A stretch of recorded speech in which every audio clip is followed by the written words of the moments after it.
Suspense.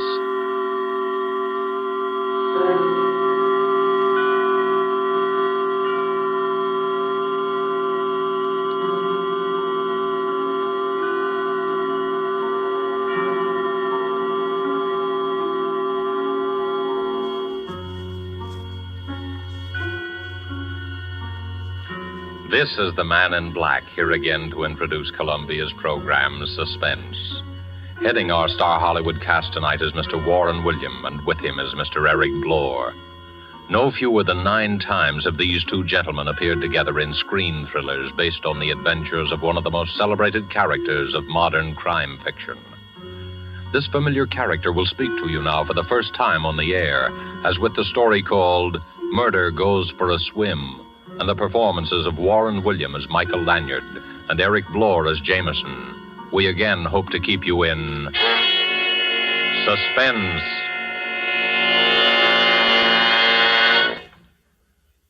Good evening, ladies and gentlemen. Allow me to introduce myself. Nowadays, meeting me on the street, you'd most likely recognize me as Michael Lanyard, an author of sorts. But if you'll not be too free with the information, because I've been at some pains to allow bygones to be bygones, I was once known rather well by quite a different name. And there are still times when I find myself obliged, or should I say forced, to return to that character, to resort to the somewhat questionable talents of the lone wolf. As a matter of fact, my presence here this evening is prompted by an uncontrollable desire to reminisce a little. Eh, Jameson? Oh, quite right, Mr. Lanyard. And if you'll pardon a gentleman's gentleman for saying so, sir, playing nip and tuck with the police, meeting lovely ladies, you pilfering an occasional gem, I living, so to speak, from hand to pocket. Ha ha! Those were the days, sir.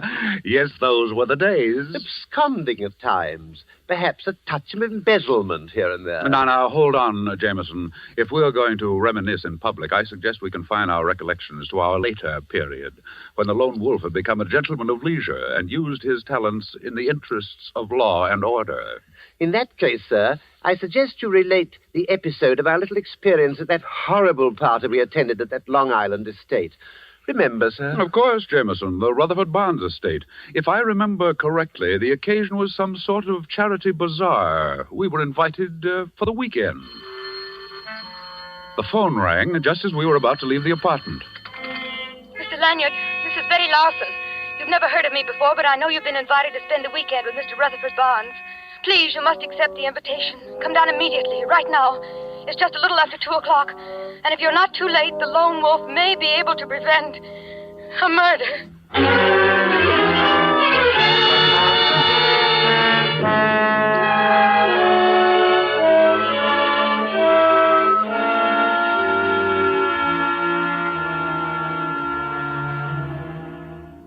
Jameson and I arrived at the Barnes estate a bare 2 hours after we'd received the mysterious telephone message. I was introduced to all kinds of people. First, the famous gossip columnist, Ralph Clinton. Well, Mr. Lanyard, this is indeed a surprise, and I might say a pleasant addition to our little gathering. Something always happens when you're lone wolfing around. Oh, I know, you've reformed. But a fellow can hope for a little excitement, can't he? See you later, old man. Then I met a very, very beautiful young lady. Oh, Mr. Lanyard, we haven't met yet. I'm Cynthia Waring. I've read all your stories and admired the ingenious way you solve those baffling mysteries. I think you're wonderful, really. And, of course, there was our host himself, Mr. Rutherford Barnes, who had recently announced his engagement to Miss Waring. I believe you've met just about everyone, Lanyard. That is, everyone except Bill Hodges. He's the firebrand of our little congregation. He's probably wandering around walking off the effects of the last 10 cocktails. Just make yourself comfortable.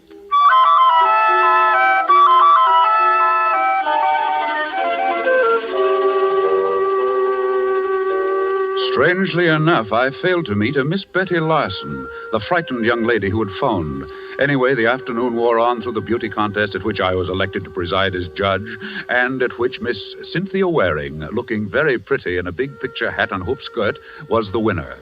After it was over, Jameson and I managed to break away from the rest of the guests, and to escape the heat of the afternoon, we prepared ourselves for a cooling dip in the pool. I say, Mr. Lanyard, we've been to some pretty big and fancy places in our day, but this one is really something. This Rutherford Barnes person must be really an important person. You're quite right, Jameson. Rutherford Barnes is listed in Who's Who as the gentleman who made a fortune out of sardines. Just think, an entire estate built of sardines. Uncanny, isn't it, sir? Oh, Jameson. Forgive me, sir. No more puns, I promise. Well, I should hope so. I say, this pool is constructed just like a miniature lake. Lilies and all that sort of thing floating on top. Quite naturally, if you're going down for the third time, you just take a lily with you. Oh, what a jolly thought. Well, here goes. Watch this beautiful swan dive.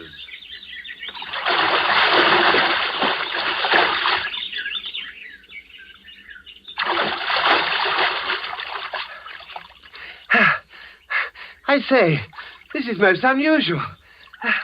There's a sort of a mermaid lying in the bottom of the pool. And she's very pretty, sir. Last night it was a barmaid. Today it's a mermaid. No, but really, sir. Well, I'm the judge in the beauty contest. I'd better go down and have a look.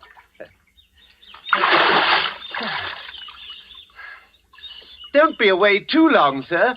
Remember, there are lots of warmer women in the world. Jameson, quick. Here, give me a hand. Good heavens. It's a girl. Quick, here, lift her out of here. Hurry. I'm doing my best, I'll sir. get then.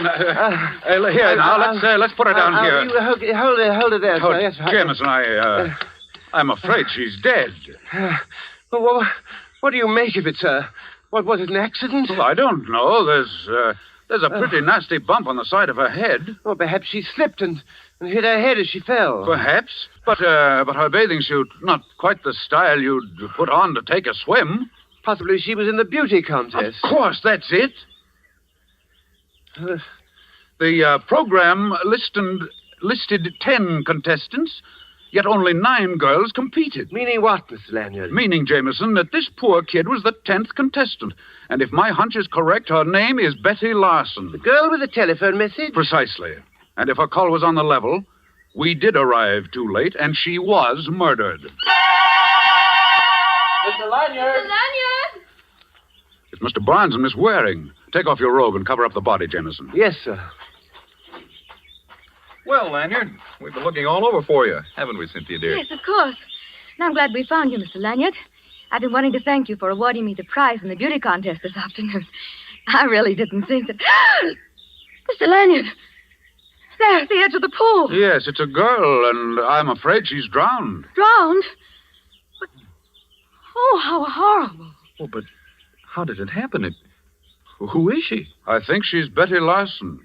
What do you think, Mr. Barnes? Here, look. Good heavens. Rutherford, look. Oh. Yes. Yes, that is Betty Larson.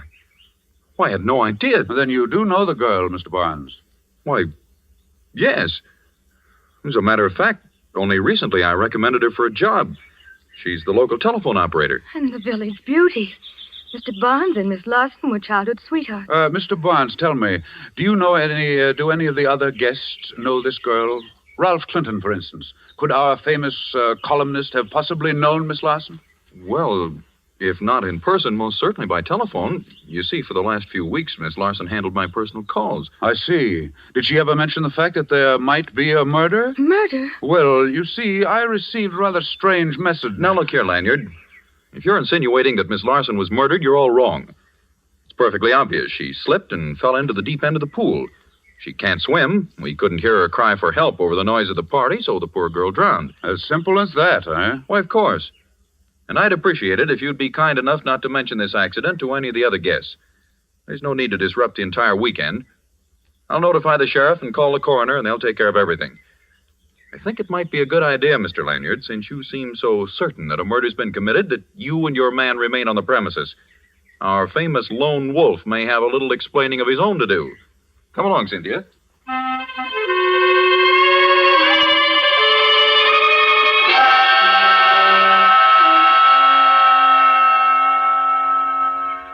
Oh, I'm completely at sea, Mr. Lanyard. The sheriff seems to think the whole thing was an accident, that this Miss Betty Larson person dived into the pool and that's how she hit her head. I doubt that, Jameson. According to Barnes, the girl couldn't swim. Hey, buddy. Oh, I think we have company. Buddy. Yeah? If you see Mr. Barnes around, I want to see him. I think he's over at the other side of the house, getting things ready for the bazaar. Bizarre. They don't care how they celebrate a murder, do they? If I'm not mistaken, you're Mr. Bill Hodges, eh? Yeah. Betty Larson and I were going to get married. Everything was great until she starts going around with this society bunch. I got a few things to settle with that society crowd. Especially that keyhole peeper, Ralph Clinton. You seem quite positive, Hodges, that your girl was murdered. Well, what do you think it was, an accident? That girl could swim like a fish. Nothing could happen to her in the water. Hey, but Barnes says she couldn't swim a stroke. I said she could swim like a fish. But Barnes says... Did you hear me, you little runt? Amazing how that girl could swim. Look here, Hodges. What makes you think Ralph Clinton had anything to do with this? Do you know you're practically accusing him of murder? Listen, Betty stood me up twice last week. I followed her in my car, and she met Clinton both times. He was going to put her in this contest, and she was a cinch to win. He promised her. Then look what happens to her. She's dead. Murdered, I tell you. Well, here comes Clinton now. Maybe you'd better tell him about it. Oh, there you are, Hodges. I understand you've been looking for me. Yeah, I have. And now I'm going to fix that pretty face of yours. Yeah, wait a second. Here, you can't do that. Here, Jameson, help me break this up. I will as soon as they stop punching me. Hey, don't be a fool, Hodges. Stop it. Stop it, I say. All right. All right, let go of me. Let go. Oh, thanks, Mr. Lanyard. This man's a maniac. Okay. But I'm warning you, Clinton. I'll see you again. When you ain't got your friends around. Personally, I don't know whether the girl was killed or not, but if she was, our friend there, Hodges, will have a lot of explaining to do. You mean you've got something on him, Mr. Clinton? Well, when I was discussing the contest with Betty Larson a few days ago, she told me that Hodges had warned her not to enter it.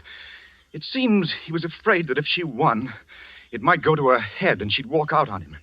As a matter of fact, he told her to stay away from here. Well, there's going to be a coroner's inquest in the morning, and I suggest that you tell this to the sheriff as soon as he returns. Oh, why, tell that to the sheriff? Oh, no, I'd rather hate to do that. You see, Lanyard, someone in my position, I can't afford to get involved. After all, it's my business to report scandal and not get mixed up in it. But look here, you... Oh, I tell you what, give me a chance to think it over, and I'll see you at the treasure hunt tonight.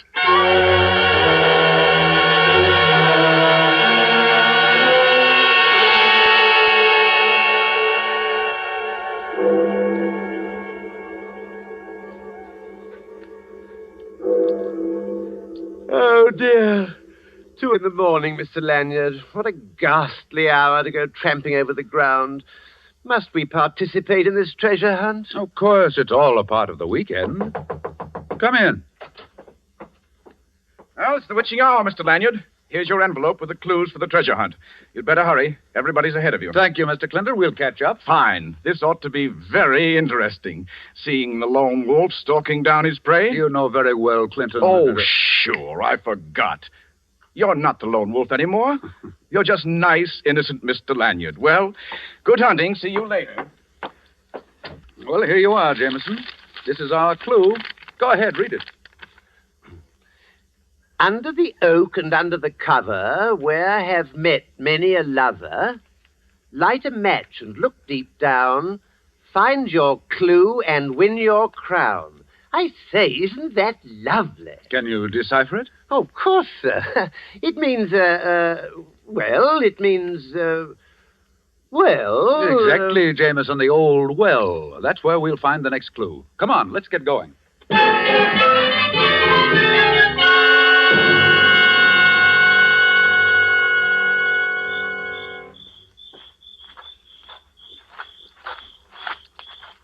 The well is down this path. It's right near the stables. You mean when we get to the well, we find another clue? That's right, and at the end is when we reach the treasure. Oh, the treasure. I say, what is this treasure? Jameson, it's unimportant what the treasure is. It might be a bag of jelly beans. It all sounds very silly to me, sir. There's the well over there. And look here. got a wooden cover on it, exactly like it said on the poem. Well, what do we do now? Now, wait a minute. Oh, yes, under the cover. Light a match and look deep down. Here, I'll take this lid off and put it here. Now, you light a match, Jameson. Right, sir. Our second clue must be somewhere inside the well. Right, here, just a moment. Ah, there's the clue we're looking for. A piece of paper pinned on the wall inside the well with a big pin. Oh, dash it all. Match went out. I'll light another one. Oh, Jameson, hold it. Hold it. The inside of this well smells like gasoline. Yes, it does. Yes, it does smell like it's full of... Get away, Jameson. Blow that match out.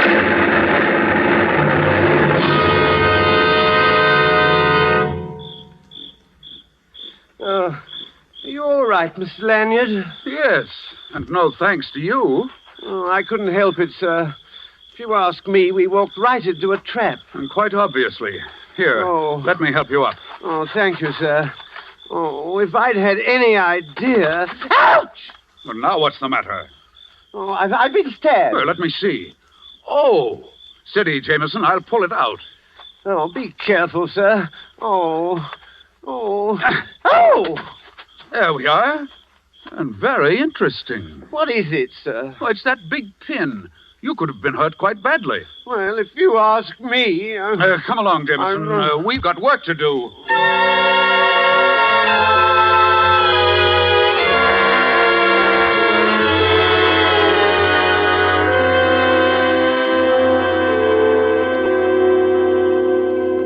And another thing, Mr. Barnes. We don't mind playing this little treasure hunt game of yours, but it's no fun when the prize is 2 bodies, especially if they happen to be our 2 bodies. Oh, surely it was only an accident. I wish I could believe that, Miss Waring. But there's no rhyme nor reason for what's been happening.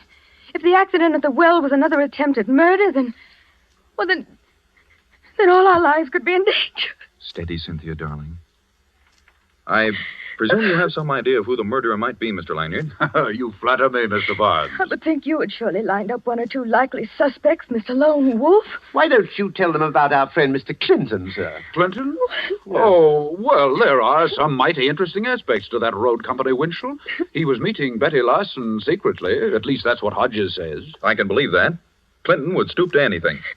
I didn't want to have him around, but Cynthia felt that we should cater to him for the sake of publicity for the bazaar. Hodges also insists that Clinton arranged for Miss Larson to enter the beauty contest, and that Clinton promised her that she would win.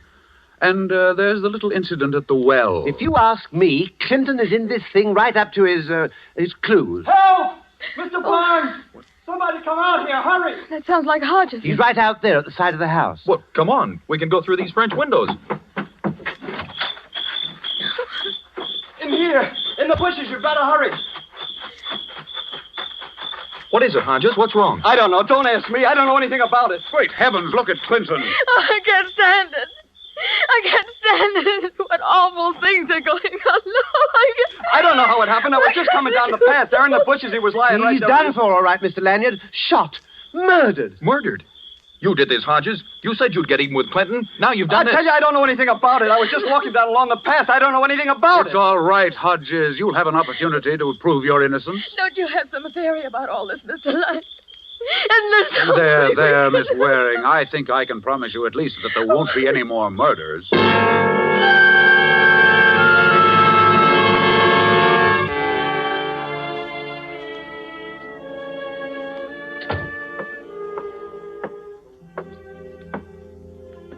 Hold the flashlight a little higher, Jameson, on the clock on the mantelpiece. Yes, sir.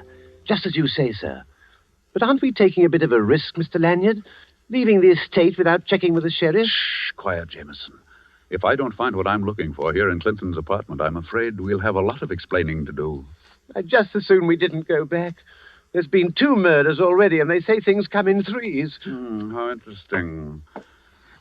Jameson, why do you think I've got you flashing the light on that clock on the mantelpiece? Well, sir, I'm a bit rusty. I think it might be safe to say, well, it would be safe. Exactly, Jameson. You never fail. The safe behind the clock on the mantelpiece. I say, I was right. Ingenious, eh, Mr. Lanyard? You have your moments. Well, it's a long time since I've operated in this fashion, but we'll see, Jameson. If you don't mind, sir, this is like old times. I do mind, Jameson, but unfortunately, certain situations are born of necessity. Then allow me to compliment you, sir. You haven't lost the old touch. No, I'm not so sure. Ah, there we are. Not much of a haul, if you ask me. Nothing but a stack of letters and a notebook. Let's have a look. All that trouble just for a bundle of papers. Just a waste of good time and talent. There could have been a pound of butter or a gas coupon or a back axle or... Aha! I say, what's so interesting? Just the... Did you find a clue to the murders? Just the motive, Jameson. Just the motive.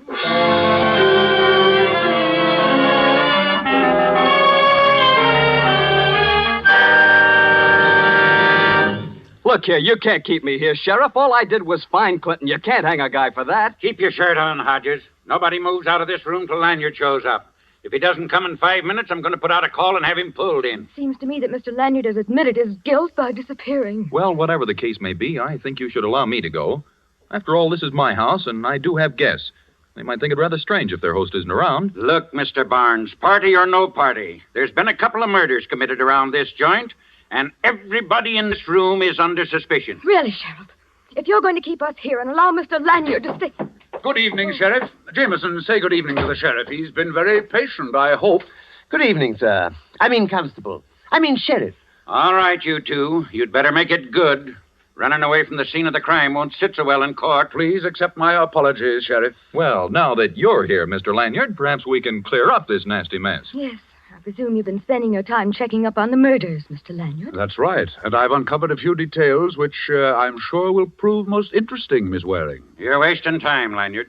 Somebody in this room has been running around committing murders, and I'm going to find out who it is or die Die trying. Who said that?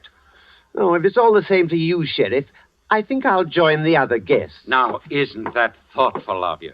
Get away from that door before you tempt me to bring the murder score up to 3. Do as he says, Jameson. After all, you don't want to miss all the fun. In just a minute, you're going to have the pleasure of meeting the murderer. Yes, that's just what I'm afraid of, sir. All right, Lanyard. Let's have it. Very well, Sheriff. First, allow me to review events from the beginning. Just as Jameson and I were leaving for Mr. Barnes's residence, we received a rather unusual telephone message. It was Betty Larson. That was about 2 p.m., wouldn't you say, Jameson? 5 minutes after 2, to be exact, sir. Thank you. We arrived at Mr. Barnes's estate by 3:30. At 5, Jameson and I went for a swim in the pool. It was then we found Miss Larson.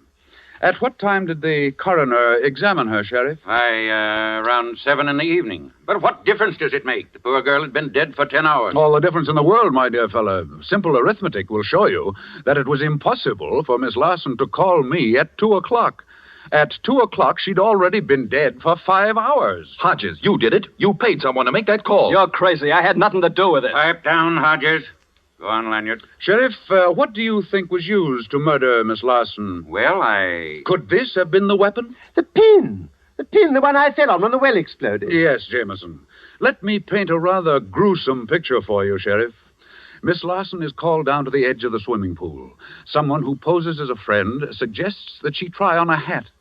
In trying it on, our murderer, pretending to assist, neatly jabs Miss Larson and thrusts the pin through the base of her brain. Oh, how horrible. Could I examine the pin, please? Why, of course, Mr. Barnes. Why, it's a hat pin. Well, Cynthia, it's the one you had in the large hat you wore in that beauty contest. Cynthia, it was you. All right, stand back, all of you. look here, sister, you can't get away with it. Shut up! And listen, all of you. I assure you I know how to handle this gun, and I'm not afraid to use it. Cynthia, Stand back, Hodges. I don't get you, Cynthia. What earthly reason would you have for killing Betty? She wanted to be your friend. That's a laugh.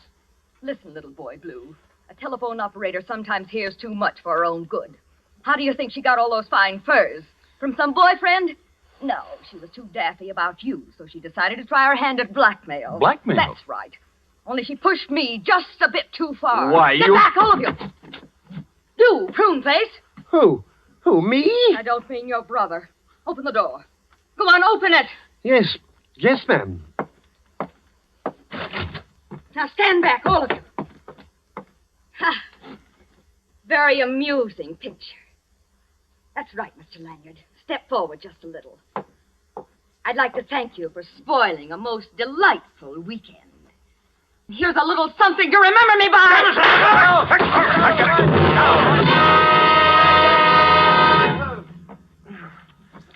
Jameson, are you all right? Yes, I think so, sir. Oh, thank heaven. Yeah, you did a good job, Jameson. You not only saved Mr. Leonard from getting shot, but when you fell against this door, you also managed to knock Miss Waring colder than a doornail. Oh, it was nothing, really. And as for you, sister, maybe these bracelets will keep you out of trouble.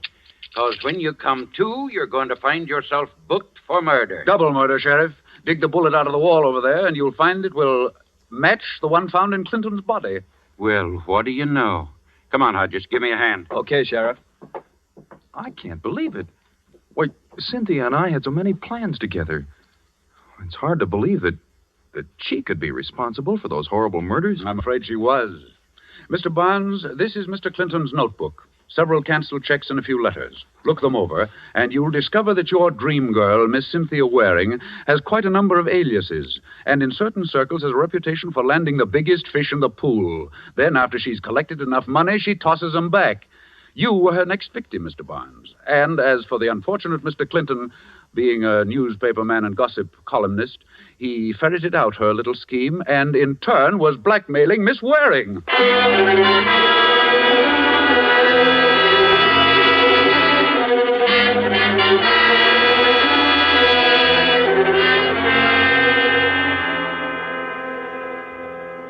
Well, ladies and gentlemen, I guess that just about puts the cap on that story of our little adventure at the estate of Rutherford Barnes. Miss Cynthia Waring was a very shrewd and fast-thinking young lady. She got one victim with a gun.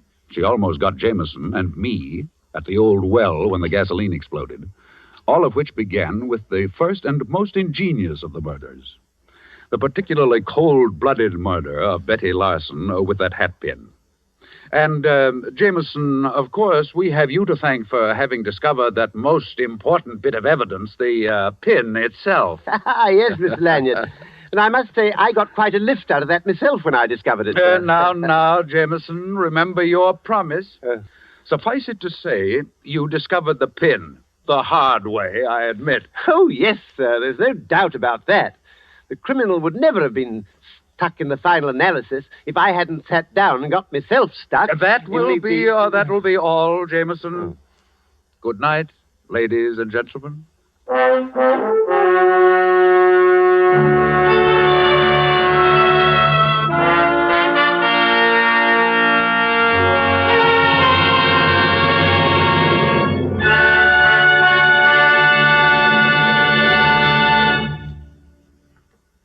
And so closes Murder Goes for a Swim, starring Warren William with Eric Blore.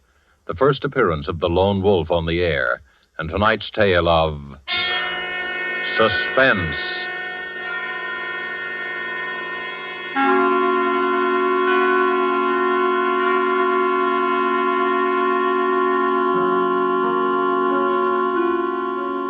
This is your narrator, the man in black, who conveys to you Columbia's invitation to spend this half hour in suspense with us again next week, when Laird Kriegar will star in the suspense play, The Last Letter of Dr. Bronson, with a cast of 4 distinguished Hollywood players, Helen Vinson, Harold Huber, Ian Wolfe, and Theodore von Eltz.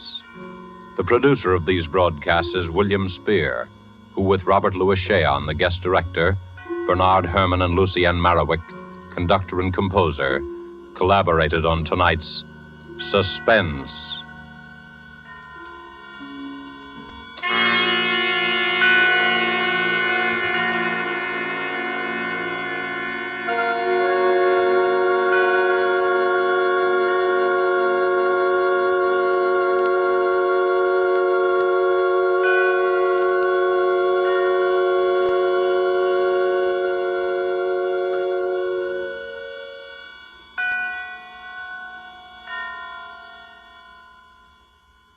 This is CBS, the Columbia Broadcasting System.